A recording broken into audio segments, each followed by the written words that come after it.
Hari Pahlawan menjantan nenten ke Pekelingin Kemanten, nanging sepunapi mangda nyemertiang becik nilai perjuangan para pahlawan. Sekali punika kebawasang anggota Komisi 11 DPR RI saking fraksi PDI Perjuangan I Gusti Agung Rai Wirajaya. Wangsa sane ageng wanta sane ngajang sahanginggilang pebela patian para pahlawan.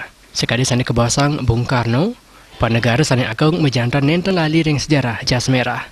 Pitegasipun sampun pisan lali ring pemargin sejarah sane wenten. Para pahlawan sampun membela pati mando panegara Presiden Mardika. Pinaka penglantur kauripan wangsa panegara sampun sepatutnyane Presiden nyemartiang sahenagingin kemartikan antuk parenikan sane becik nganutin ring penglimbak zaman.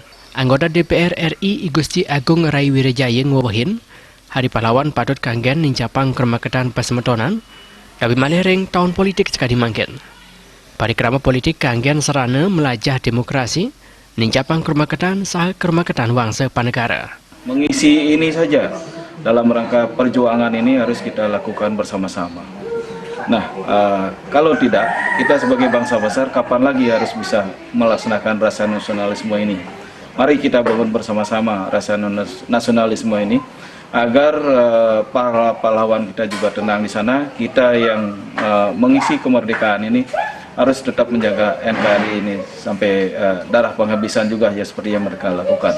Dengan adanya Hari Pahlawan, kemudian kemarin sudah ada Sumpah Pemuda, harus kita rekatkan kembali. Jangan sampai di pemilu ini, di perhelatan legislatif maupun pilpres ini, kita tercerai-berai. Mari kita bersatu bersama untuk melaksanakan demokrasi yang damai. Sapunapi para yuana ringgale mangken manda Presiden nulad semangat para pahlawan sane sampun membela pati majang kerajaan wangsa panegara. Panegara puniki menjantan muatang pahlawan sane akeh, sapunapi manda Presiden dados pahlawan ring sekancan widang koripan. Joka